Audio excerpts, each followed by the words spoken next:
సంగారెడ్డి జిల్లా Kolluru double bedroom KCR కాలనీలో అంతర్జాతీయ మహిళా దినోత్సవం ఇఫ్తార్ విందు కార్యక్రమంలో మాజీ మంత్రి ఎమ్మెల్యే హరీష్ రావు పాల్గొన్నారు. ఈ సందర్భంగా కేసీఆర్ పాలనలో సంక్షేమ పథకాలు సమర్థంగా అమలయ్యాయని, ప్రస్తుతం కాంగ్రెస్ పాలనపై విమర్శలు చేశారు. మహిళలు రాజకీయాల్లోకి వచ్చి రాణించాలని పిలుపునిచ్చారు. మూసీ అభివృద్ధి పేరుతో ప్రజలను మోసం చేస్తున్నారని, కేసీఆర్ పేదలకు ఇల్లు కడితే ప్రస్తుతం కాంగ్రెస్ ప్రభుత్వం ఇళ్లను కూల్చే కార్యక్రమం ప్రారంభించిందని విమర్శించారు. పేదల ఇల్లు కూల్చి ప్రజల కన్నీళ్లకు కారణమైన రేవంత్ రెడ్డికి ప్రజలు తగిన గుణపాఠం చెబుతారని అన్నారు. కార్యక్రమంలో పటాన్చెరు ఎమ్మెల్యే గుడ మహిపాల్ రెడ్డి, బీఆర్ఎస్ నాయకులు పాల్గొన్నారు. ఇఫ్తార్ దావత్ లో భాగంగా కొల్లూరుకు రావడం జరిగింది. గత సంవత్సరం వచ్చాం, ఈ సంవత్సరం కూడా వచ్చాం. ముఖ్యంగా ఇఫ్తార్ అనేటువంటిది మన ముస్లిం మైనార్టీ సోదరులు సూర్యోదయం నుంచి సూర్యాస్తమయం వరకు కూడా ఒక పొద్దు ఉంటారు. అంటే ఒక్క బుక్కెడు తినకుండా, గుక్కెడు నీళ్లు తాగకుండా సూర్యోదయం నుంచి సూర్యాస్తమయం వరకు కూడా రోజా ఉంటారు. దాన్నే మనం ఒక్క పొద్దు అంటాం. అంటే అంత కఠినమైనటువంటి నీళ్లు కూడా తాగకుండా ఒక్క పొద్దు ఉండడం అనేది వాళ్ళ మతంలో ఉన్నటువంటి ఆచారం. దాన్ని గౌరవిస్తూ ఉంటారు. రంజాన్ మాసం అనేది అత్యంత పవిత్రమైన మాసంగా భావిస్తూ ఉంటారు. ఈ రంజాన్ మాసంలోనే ఖురాన్ ఈ భూమి మీదకి వచ్చింది అనేటువంటిది కూడా చెప్తూ ఉంటారు. ఇంత పవిత్రమైన రంజాన్ మాసంలో ఆ ముస్లిం సోదరులను గౌరవించడం కోసం మనం ఇఫ్తార్ విందును ఆ ఒక్క పొద్దు ఇచ్చేటప్పుడు ఇంత ఒక పండు ముక్క తిని మంచినీళ్ళు తాగిపించేటువంటి ఇఫ్తార్ అనేటువంటిది గౌరవప్రదంగా చేస్తూ ఉంటాం. భవిష్యత్తును కోరుకుంటాం.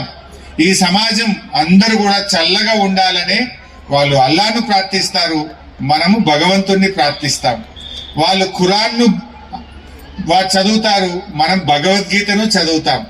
భగవద్గీత అయినా ఖురాన్ అయినా చెప్పేది ఒకటే, అందరూ కలిసిమెలిసి ఉండండి, అందరూ నీతితో బతకండి, అందరూ ఒకరినొకరు గౌరవిస్తూ బతకమనే అనేటువంటిదే చెప్తూ ఉంటుంది. అది బైబిల్ అయినా భగవద్గీత అయినా ఖురాన్ అయినా.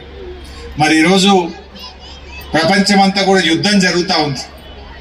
आज हर कोई भी क्या सोच रहे, जल्द से जल्द ये जंग खत्म होना चाहिए. लोगों के तरफ से दावत इफ्तार का सिस्टम लाया, रमजान का तोहफा दिया केसीआर साहब ने. केसीआर साहब 2 दिन का छुट्टी बनाए. केसीआर साहब इमाम मौजम साहब को पहली सीएम है जो तनख्वाह दिया वो सिर्फ केसीआर साहब है. कांग्रेस ने बहुत कुछ बोला, दिया तो कुछ नहीं.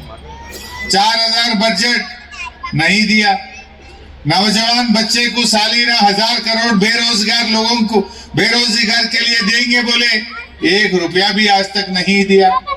इमाम मौसम का तनख्वाह बढ़ाते बोले, कुछ 1 रुपया भी बढ़ाए नहीं. कांग्रेस का काम इलेक्शन से पहले करोड़ों में बात बोले, काम तो पकौड़ों में भी नहीं है, कुछ भी नहीं है, करने का नहीं है. आप मेरे से बेहतर जानते हैं, जुबली हिल्स इलेक्शन के पहले आके 4 एम्बुलेंस लगाए, झंडा उठाए, जैसे इलेक्शन हो गया एम्बुलेंस चले गए. ऐसा बात होता है कांग्रेस. ఎన్నో గురుకుల పాఠశాలలు పెట్టారు, ఇంటర్మీడియట్ కాలేజీలు పెట్టారు, మహిళా రెసిడెన్షియల్ డిగ్రీ కాలేజీలు పెట్టారు. మగ పిల్లలకు ఎన్ని గురుకులాలు పెడితే ఆడపిల్లలు కూడా చదువుకోవాలని చెప్పి సగం గురుకులాలు మహిళల కోసం స్థాపించింది మన కేసీఆర్ గారి ప్రభుత్వం. కళ్యాణ లక్ష్మి పథకం తెచ్చి తల్లికి ఆసరగా ఒక తోబుట్టుగా 1,00,000 రూపాయలు ఇచ్చింది మన కేసీఆర్ గారు. కాంగ్రెస్ వాళ్ళు మేము 1,00,000 తులం బంగారం కలుపుతామన్నారు. తులం లేదు, ఇంత ఇచ్చే 1,00,000 చక్కగా వస్తలేదు. దవాఖాన పోతే కేసీఆర్ కిట్ వస్తుండే, 13,000 రూపాయలు వస్తుండే. దాన్ని బంద్ పెట్టేసిండ్రు. తులం బంగారం ఎగబెట్టేసిండ్రు. చెప్పుడు ఎక్కువ తప్ప చేసుడేం లేదు. మహిళల కోసం ఈ 2.5 ఏళ్ల కాంగ్రెస్ పాలనలో ఒక్కటంటే ఒక్క మంచి పని కూడా జరిగినటువంటి పరిస్థితి లేదు. బట్ ఏది ఏమైనా మంచి రోజులు వస్తాయి. మా సోదరి మనందరినీ కూడా కోరేది ఒక్కటే, ఆడపిల్లలనైనా మగపిల్లలనైనా బాగా చదివించండి. ఇద్దరు కూడా బాగా చదువుకోవాలి. మహిళ ఎప్పుడైతే విద్యావంతురాలు అవుతుందో, మహిళ ఎప్పుడైతే తన కాళ్ళ మీద తాను ఆర్థికంగా నిలదొక్కుకోగలుగుతుందో మంచి జీవితాన్ని పొందగలుగుతుంది. చదువుకోకపోతే, ఆర్థికంగా తన కాళ్ళ మీద తాను నిలబడకపోతే భర్త మీద ఆధారపడుతుంది. బిడ్డను కూడా అంతే ప్రేమగా చూడాల్సిన బాధ్యత తల్లిగా తండ్రిగా మన మీద ఉన్నది అని చెప్పి నేను గుర్తు చేస్తా ఉన్నాను. మగ పిల్లల్ని ఎక్కువ చూసి ఆడపిల్లల్ని తక్కువ చూస్తారు. కానీ నిజంగా నేను ఈ రోజుల్లో చూస్తున్నా మగపిల్లలు అన్నం పెట్టకపోయినా ఆడబిడ్డనే తల్లికి తండ్రికి ఆసరికి నిలబడుతుంది. బుక్కడి అన్నం పెట్టి వృద్ధాప్యంలో తల్లిని బాగా చూసుకుంటుంది, ఆడబిడ్డనే చూసుకుంటుంది. తండ్రికి ఆసరైతుంది, అలా ఆడబిడ్డనే ఉంటుంది. మగపిల్లన్నట్టుగా కనబడతా ఉంది. అంటే రాబోయే రోజుల్లో మన ఎమ్మెల్యేల్లో మరి దాదాపు సగం మంది మహిళలు ఉంటారు. ఎంపీల్లో కూడా సగం మంది మహిళలు రాబోతున్నారు. అంటే మీరు కూడా రాజకీయాల్లోకి రావాలి. విద్యావంతులు చదువుకున్న మహిళలు రాబోయే రోజుల్లో రాజకీయాల్లోకి వచ్చి ఇంకా ఎందుకంటే మహిళ డెఫినెట్ గా ఎమ్మెల్యేలుగా మేము దండాలు కావాలి. ఎకరం చాలదా? 2 ఎకరాలు చాలదా? గాంధీ బొమ్మ పెడతా, మూసి అభివృద్ధి చేస్తా అంటాడు. 1000 ఎకరాలు మొత్తం పేదోళ్ళ ఆస్తులన్నీ గుంజుకుంటా అంటాడు. ఖమ్మం పోయిండు, ఆడ ఖమ్మంలో 800-900 ఇండ్లు కూలగొట్టిండు. మీరు చూసిండ్రా? వాళ్ళు ఏడుస్తా ఉంటే పాపం వాళ్ళ ఏడుపు చూడలేక పోలీసులు కూడా ఏడుస్తూ ఆడ 900 ఇండ్లు కూలగొట్టిండు. ఆడ ఇండ్లు కూలగొట్టారట, మళ్ళీ ఆడనే ఇండ్లు కడతారట. కూలగొట్టుడెందుకు, జాగాలు ఇచ్చి కట్టుడెందుకు నాకైతే అర్థమే కాలేదు. అంటే జనమంతా తిరగబడితే, జనమంతా మీద పడితే ఇప్పుడేమంటుండ్రు, బీఆర్ఎస్ పార్టీ కొట్లాడితే లేదా కూలగొట్టిన కానీ మళ్ళీ కట్టిస్తా. కూలగొట్టుడేంది, కట్టుడేంది? వాళ్ళు పడ్డ బాధ ఎంత? ఆ ఇల్లు కూలిపోతుంటే ఆ తల్లి గుండె ఎంత తరుక్కుపోయింది? ఆ కుటుంబం అనుభవించిన క్షోభ, ఆ గోస, ఆ ఉసురు కాంగ్రెస్ పార్టీకి తగలక గుళ్ళుగుల కొట్టి నీకు మోపేయండి. మొన్న నియో పోలీస్ లో శారదా పీఠానికి కేసీఆర్ గారు 2 ఎకరాల భూమి ఇచ్చిండు. అక్కడ అమ్మవారి గుడి కట్టిండ్రు, ఆశ్రమం కట్టిండ్రు, అక్కడ నిత్య అన్నదానం జరుగుతుంది. పాపం రేవంత్ రెడ్డి గారు 2 ఎకరాల మీద కనబడ్డది. పోలీసు వాళ్ళంతా పోయిన రాత్రి ఇక పొద్దుగాలు లేచి జేసీబీలు పెట్టి ఆ గుడిని కూలగొడతాం, ఆ భూమి గుంజుకుంటాం అంటారు. నేను పొద్దుగాలు లేచి ఉరికిన లొల్లి పెట్టి, అరే రేవంత్ రెడ్డి ఈ కూలగొట్టి ఇల్లు చాలా ఎరపై ఇక గుళ్ళు కూడా కూలగొడతావా, దేవుణ్ణి కూడా వదలవా, విపరీత కాలే వినాశ బుద్ధి, నీకు పోయేకాలం దగ్గర వచ్చిందిరా భయ్ అన్న. గట్టిగా లొల్లి పెట్టినాం. గుడిని ముట్టుకుంటే బిడ్డ నేను ఇడిచిపెట్టాము ఈయన అని చెప్పి గట్టిగా బెదిరిస్తే లే పొరపాటు అయింది, ముట్టుకోను, గుడిని ముట్టుకోను అన్నాడు. అంటే ఈ రకం ఎట్లుందంటే గుడిని గుళ్ళ లింగాన్ని మింగే రకం ఉన్నది. ఇల్లు కూలగొడుతుంది, గుండి కూలగొడుతుంది. ఏమన్నా ఎన్ని దర్గాలు కూలగొట్టిండు, ఎన్ని మసీదులు కూలగొట్టిండు.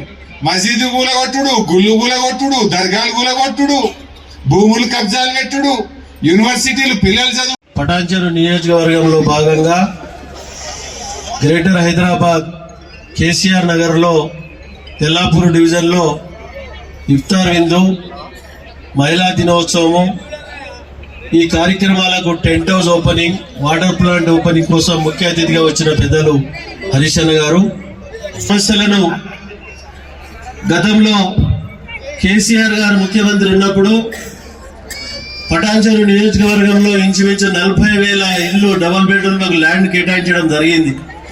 కేటాయించిన తర్వాత కట్టడం గిట్ట కంప్లీట్ చేయడం జరిగింది. అన్కంప్లీట్ లో ఇంకా 5,000 ఇండ్లు, 5,700, 6,000 ఇండ్లు బ్యాలెన్స్ ఉన్నాయి. ఇంకా ఈ 2 సంవత్సరాల సంది చాలా చెప్పినా కానీ అది ముందుకు పోతలేదు. అది కాబట్టి ఈ 150 ఎకరాలు ఇక్కడ ఫేజ్ 1 ఫేజ్ 2 అయితే ఇది ఇంచుమించు పట్టాలని అయితే 20 నుంచి 30 కోట్ల రూపాయలకు ఎకరా. మీరందరూ అదృష్టవంతులు.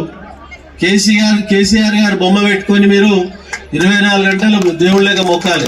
ఇంతకుముందు రషీద్ గారు చెప్పినట్టు కేసీఆర్ అంటే ఇసుకుంటారంట, చాలా తప్పది. కాబట్టి ఇది ఒక ఫ్లాట్ అంటే 60 నుంచి 70 లక్షల రూపాయలు. ఈ పక్కకు పోయి ప్రైవేట్లో అడిగి చూడండి ఎంత ఉంటుందో. అంత చక్కగా కట్టి మీకు అందేయడం జరిగింది. గారు ముఖ్యమంత్రి ఉన్నప్పుడు అన్ని కులాలను, అన్ని మతాలను, అన్ని ప్రాంతాలను గౌరవించి 10 సంవత్సరాలు ఈ రాష్ట్రాన్ని 100 సంవత్సరాలు చేయని అభివృద్ధి ముందులో చేయడం జరిగింది. అది ఎగ్జాంపుల్ పటాన్చెరు. ఒక్కొక్క రేడియల్ రోడ్డు 1200 కోట్లు, 800 కోట్లు.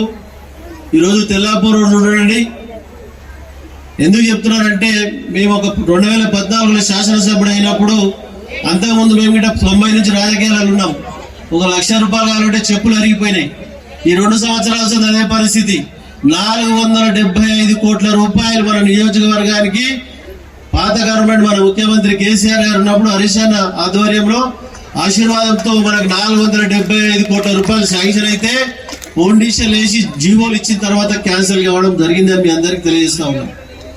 కాబట్టి ఇప్పుడు గిట్ట వదిలిపెట్టే క్వశ్చనే లేదు. ఈ 12 సంవత్సరాలు ఒక లెక్క, ఈడికేలు ఒక లెక్క అని చెప్తా ఉన్నాం. ఈడ వదిలిపెట్టే క్వశ్చన్ లేదు. కాబట్టి దయచేసి మీరు ఇక్కడ మీకున్న డౌట్లు ఏం చెప్తా ఉన్నారు అంటే, ఇక్కడ మీరు లేనప్పుడు వచ్చి సర్వే చేసి క్యాన్సిల్ చేస్తామంటా ఉన్నారు. అధికారులకు ఎప్పటికప్పుడు చెప్తా ఉన్నాం, ఎవ్వరు క్యాన్సిల్ చేయడానికి అధికారం లేదు. మీరు దాన్ని మీకు ఇచ్చిన ఇల్లు మీరు వాడుకోండి. దయచేసి మీరు గిట్ట తప్పు చేయకండి, మీరు అమ్మడానికి పెట్టకండి. మీకు ఇల్లు లేని వారికే సర్వే చేసి ఇల్లు ఇవ్వడం జరిగింది.